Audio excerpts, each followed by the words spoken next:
personal finance, importante na meron din tayong financial checklist para alam natin kung umaangat ba or nag-a-upgrade yung ating finances. So, una sa ating list is yung pagkakaroon mo ng online business.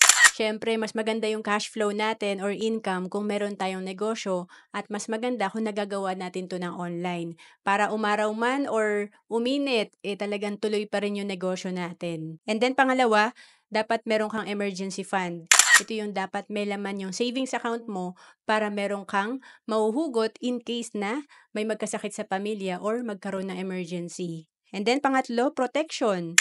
Lalo na kung breadwinner ka na kagaya ko, importante may healthcare ka at life insurance. And pang-apat, pagkakaroon ng intangible asset. Ito yung mga investment mo sa mutual funds, sa stocks. Ito yung mga hindi nakikita na asset. And yung tangible asset naman, yung pang-lima sa checklist natin, ito yung pagkakaroon mo naman ng mga real estate.